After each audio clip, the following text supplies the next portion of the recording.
Olá, bem-vindos a mais uma exploração aqui no The Deep Dive. Hoje a gente vai fundo na Lei Geral de Proteção de Dados Pessoais do Brasil, a famosa LGPD, né? Lei número 13.709 de 2018. O material que a gente analisou é bem completo, detalha como essa lei pegou, como está sendo aplicada, uns casos aí que deram o que falar, e também da onde veio a inspiração, lá da Europa, e o papel da NNPD, a nossa autoridade nacional.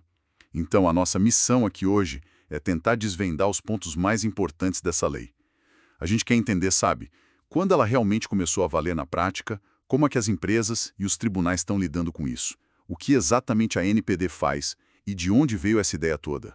Ok? Vamos lá, vamos tentar desembrulhar isso. E logo de cara, uma coisa que chama atenção, a entrada em vigor da LGPD foi meio complicada, né? Não foi simples. Ah, nem pouco. Teve fases diferentes, adiamentos, gerou uma baita discussão na época. Exato. Mas agora, bom, ela está aí valendo e a gente já tem até exemplos bem concretos das consequências, né? Como a primeira multa oficial que a NPD aplicou, é um cenário que ainda está se desenhando, na verdade. Com certeza. Mas antes da gente entrar na linha do tempo e nos casos práticos, só para a gente alinhar aqui, qual é o espírito da LGPD, o objetivo principal dela? Olha, o cerne da LGPD é proteger direitos que são, assim, fundamentais para todos nós, né? A nossa liberdade, a nossa privacidade e também garantir o livre desenvolvimento da personalidade de cada um. E a inspiração no GDPR europeu é bem forte, né? Muito forte. A gente vai falar mais disso, mas sim, o GDPR foi a grande referência. E essa questão do começo da vigência, que a gente chama tecnicamente de vacatio legis, foi bem tumultuada. Eu lembro dessa confusão. Então, a lei foi publicada lá em agosto de 2018. Mas a maior parte dela mesmo, sabe? Aquela que fala dos direitos dos titulares, das obrigações das empresas, essa só começou a valer de verdade em 18 de setembro de 2020. Quase 2 anos depois da publicação. Exato. E isso depois de várias medidas provisórias, principalmente por causa da pandemia, que tentaram adiar ainda mais. Aí veio a Lei número 14.058 de 2020 e, bom, bateu o martelo. A partir dali, 18 de setembro de 2020, todo o tratamento de dados pessoais no Brasil já tinha que seguir as regras da LGPD. Ponto final. Imagina a correria para as empresas. Essa diferença entre publicar a lei e ela começar a valer para valer deve ter causado bastante dor de cabeça para adaptação, né? Nossa, sem dúvida. Muita correria, muita dúvida. E para complicar um pouquinho mais, a parte que talvez cause mais temor, que são as sanções administrativas, as multas, as penalidades que a NPD pode aplicar. Essas só entraram em vigor quase um ano depois. Ah, é. Sim, só em 1º de agosto de 2021. Entendi. Então teve um tempo a mais aí. Exatamente. Foi um respiro, sabe? Uma estratégia para dar um fôlego adicional para as organizações se ajustarem, colocarem a casa em ordem, antes que a NPD pudesse começar a aplicar as multas e outras punições administrativas. Faz sentido. Então quase um ano entre a lei valer para o tratamento em si e a possibilidade de multa pela NPD. E como isso está rolando na prática agora? A gente tem a NPD fiscalizando de um lado e o judiciário decidindo casos do outro, é isso? Isso mesmo, são essas duas frentes principais de aplicação da lei. No lado administrativo, o grande marco até agora foi, sem dúvida, a primeira sanção que a ANPD aplicou. Foi em julho de 2023, contra uma empresa chamada Telecall Infoservice. Ah, esse caso foi comentado. Foi. E a sanção foi uma combinação, na verdade. Uma advertência e 2 multas consideradas leves que somaram R$ 14.400. Olha, R$ 14.400. Pensando no potencial de multas da LGPD, que pode chegar a milhões, parece um valor até baixo, né? Qual foi a real importância desse caso, então? Você tem um ponto. O valor em si pode não assustar uma empresa gigante. Mas a importância foi enorme, por 2 motivos. Primeiro, o simbolismo. Foi a primeira multa. Sinalizou para o mercado que, olha, período só de orientação acabou, agora a NPD vai usar seu poder de sancionar. Entendi. Um recado claro. Exato. E o segundo motivo é prático. A decisão detalhou bem as infrações. Tratamento de dados sem base legal apropriada. Eles vendiam listas de WhatsApp com contatos de eleitores, imagina. a falta de um encarregado de dados, o DPO, e também a falta de cooperação com a fiscalização da ANPD. Então mostrou na prática o tipo de coisa que a ANPD está olhando com lupa. Precisamente. Deixou claro quais falhas não seriam mais toleradas. E vale lembrar uma coisa importante. Mesmo antes da ANPD começar a aplicar suas sanções, outros órgãos já estavam usando a LGPD como base. É mesmo? Como assim? O caso da Enel em 2021 é um ótimo exemplo. O Procon de São Paulo aplicou uma multa bem pesada, mais de 10 milhões de reais, por causa de um vazamento de dados que afetou milhares de clientes. Nossa, e a base foi a LGPD. A lei já estava, digamos, permeando o sistema legal como um todo. Que interessante. Quer dizer, mesmo sem a multa direta da ANPD naquele momento específico, a LGPD já fortalecia a argumentação para responsabilizar empresas por falhas de segurança, via Procon, por exemplo. Isso mostra como a lei não vive isolada, né? Exatamente. Ela dialoga com outras leis como o CDC. E na esfera judicial, o que a gente tem visto é um aumento bem expressivo no número de ações judiciais baseadas na LGPD. O foco principal, vazamento de dados. Imagino. Muita gente deve ter recorrido à justiça.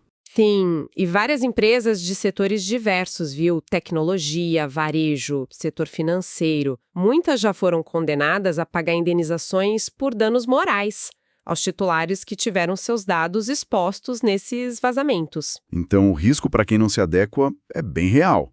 Não é só a multa da ANPD, tem o risco financeiro de condenações na justiça e, claro, o dano à reputação da empresa, né? Com certeza. É um risco multifacetado. E falando em justiça, é fundamental olhar como os tribunais superiores, o STF e o STJ, estão interpretando a lei. As decisões deles criam precedentes importantes para todo mundo, né? Sim, eles dão a linha, né? O que eles têm dito. Olha, o Supremo Tribunal Federal, o STF, teve um papel bem interessante, até precursor. É notável que, antes mesmo da Emenda Constitucional 115, lá de 2022, que colocou formalmente a proteção de dados como direito fundamental na nossa Constituição, Certo. o STF já vinha tratando o tema com essa gravidade, com essa importância de direito fundamental.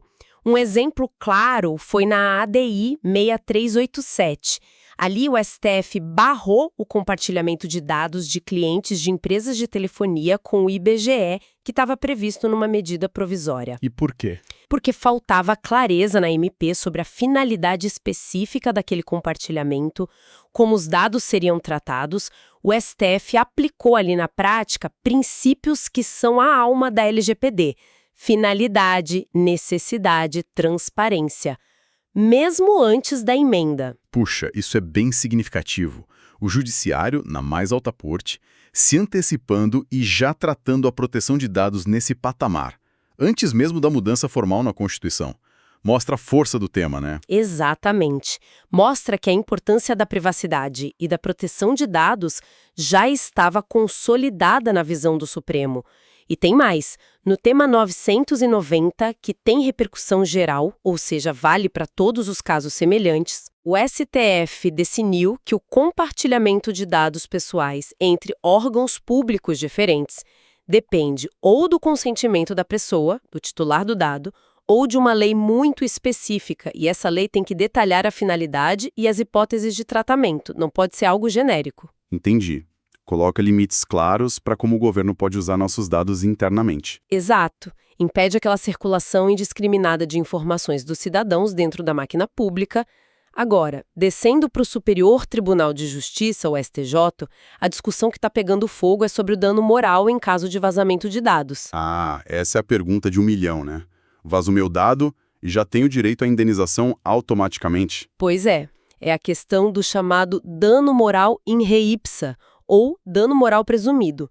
O simples fato do vazamento já configura o dano, ou eu preciso provar que tive um prejuízo concreto por causa disso. Certo. E o que o STJ tem decidido? Já tem uma posição firme? Olha, a jurisprudência ainda está sendo construída, tá? Não é um tema pacificado. Mas a tendência que a gente observa hoje, e um exemplo disso é o julgamento do RESP 1998283-DF, é que o vazamento de dados comuns, tipo nome, CPF, e-mail, por si só, isoladamente, pode não ser suficiente para gerar o dano moral automático. Ah, então precisa de mais. Pela tendência atual, sim. Seria preciso demonstrar que aquele vazamento específico causou um impacto real na vida da pessoa, um prejuízo concreto, sabe? Ou então que o vazamento envolveu dados sensíveis, dados de saúde, opinião política, orientação sexual, etc. E que isso sim causou uma angústia relevante, uma violação clara à dignidade da pessoa. Entendi. É uma visão um pouco mais restritiva, então. Não é qualquer vazamento que automaticamente gera indenização. Precisa ver o tipo de dado e o impacto. Equilíbrio para não banalizar o dano moral, mas ainda assim proteger em situações mais graves ou com consequências comprovadas. Mas, como eu disse, é uma discussão em andamento. Faz sentido. Então, os tribunais estão realmente calibrando o impacto real da lei no dia a dia. Eles definem caso a caso e com essas teses maiores quando uma falha de segurança vira uma obrigação de indenizar. A lei dá uma moldura, mas a interpretação judicial preenche o quadro. Perfeito. É exatamente isso. Falamos bastante da inspiração europeia, o GDPR. Como é que essa conexão se deu na prática com a LGPD? Foi tipo um copia e cola ou foi mais uma adaptação para o nosso contexto? Definitivamente foi uma adaptação. Mas, assim, com uma inspiração muito, muito forte. O GDPR, que é o Regulamento Geral sobre a Proteção de Dados lá da União Europeia, entrou em vigor um pouco antes da nossa LGPD ser sancionada, em maio de 2018, e ele é visto hoje como o grande padrão global de proteção de dados. A referência mundial, né? Exato. Então, a LGPD brasileira importou muitos conceitos e a estrutura geral do GDPR. Mas, claro, com ajustes para a nossa realidade jurídica, institucional. Que tipo de conceitos foram importados, por exemplo? Vários. A ideia de extraterritorialidade, por exemplo. A LGPD também se aplica a empresas lá de fora que tratam dados de pessoas que estão aqui no Brasil ou que oferecem serviços para o nosso mercado. Isso vem do GDPR. Ah, interessante. Os princípios que regem o tratamento de dados são muito parecidos. Finalidade, adequação, necessidade, livre acesso, qualidade dos dados, transparência, segurança, prevenção. Tudo isso tem paralelo direto no GDPR. A estrutura dos direitos dos titulares, acesso, correção, eliminação, o famoso direito ao esquecimento, embora com nuances, portabilidade também é muito similar. E a figura do DPO, o encarregado? Também. Veio diretamente inspirada no Data Protection Officer do GDPR. A grande diferença, talvez, esteja no valor das multas.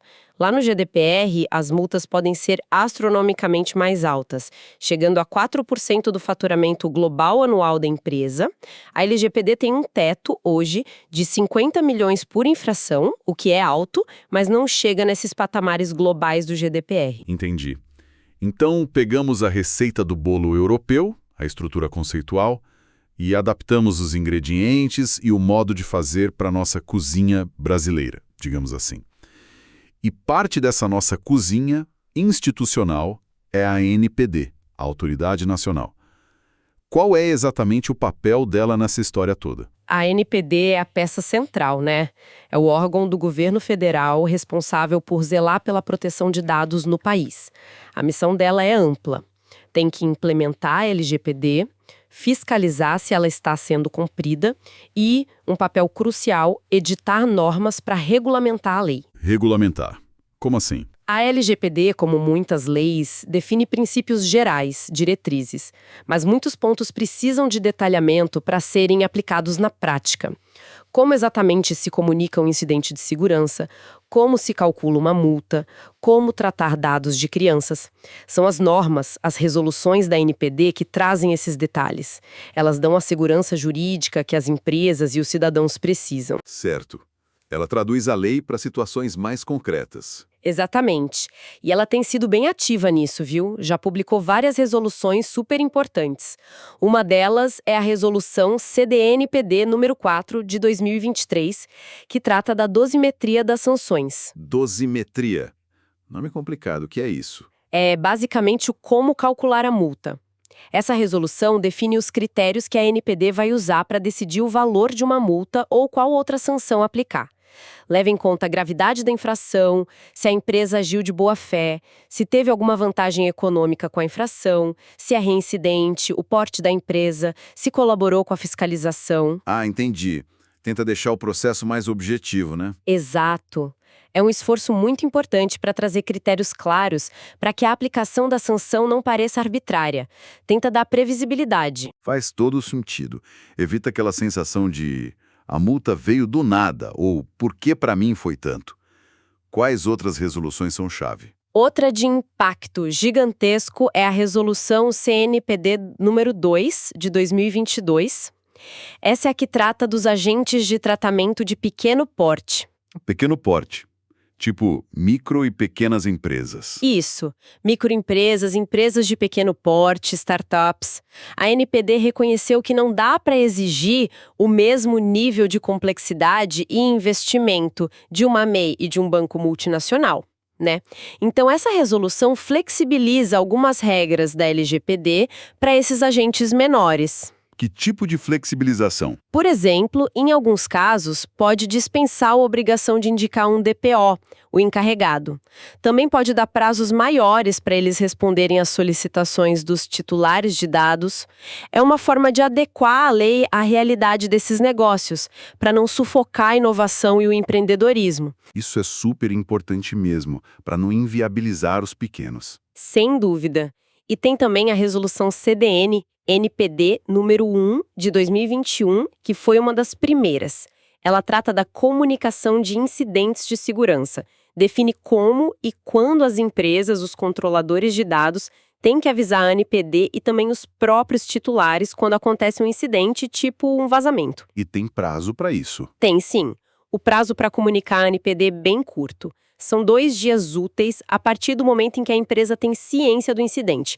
A ideia é garantir agilidade na resposta para tentar mitigar os danos o mais rápido possível. Uau, 2 dias úteis é bem rápido. Exige uma prontidão grande das empresas. Fica claro que, sem essas resoluções, sem os guias e, claro, sem a fiscalização da própria ANPD, a LGPD corria o risco de ficar só no papel, né? Ser uma lei com ótimas intenções, mas sem força prática. A autoridade é quem dá vida e músculo para a lei no dia a dia. Exatamente. O papel regulador e fiscalizador da ANPD é absolutamente fundamental para a LGPD funcionar. Bom, acho que a gente conseguiu fazer uma boa varredura nesse cenário complexo da LGPD, hein? Recapitulando rapidinho. A gente viu a chegada da lei, que foi faseada, meio confusa no começo. Depois, a aplicação prática começando a ganhar corpo, com a primeira multa da NPD, casos importantes no PROCON e nos tribunais, inclusive com o STF e STJ, já moldando a interpretação sobre dano moral e uso de dados pelo governo. Isso. Vimos também a forte ligação conceitual com o GDPR europeu, mas com adaptações nossas. E, por fim, esse papel central da NPD, que não só fiscaliza, mas também cria as regras do jogo com as resoluções. Perfeito. E acho que o ponto que fica, né, é que a proteção de dados se consolidou de vez como um direito fundamental aqui no Brasil, mas é um campo muito dinâmico. A interpretação da lei, as próprias tecnologias, as práticas de mercado, tudo isso está mudando o tempo todo. Verdade. Então, a atuação da NPD e as decisões dos tribunais vão continuar sendo cruciais para ajustar a aplicação da lei a essa realidade que não para de evoluir. E se a gente conecta isso a um quadro maior, a gente vê o Brasil inserido nesse movimento global, né? Uma busca por dar mais controle às pessoas sobre as suas próprias informações nessa era cada vez mais digital. Exato. E para a gente fechar, fica aquela provocação para quem nos ouve. Pensando nesse futuro que já está batendo na porta, inteligência artificial generativa, reconhecimento facial se espalhando, biometria para todo lado, o metaverso. Qual será o próximo grande debate ou o próximo grande desafio para a nossa privacidade individual e coletiva? Boa pergunta. E como a LGPD ou talvez novas leis que venham por aí vão precisar se adaptar, evoluir para continuar protegendo esses direitos fundamentais nesse cenário que muda tão rápido? Fica aí a reflexão para todo mundo.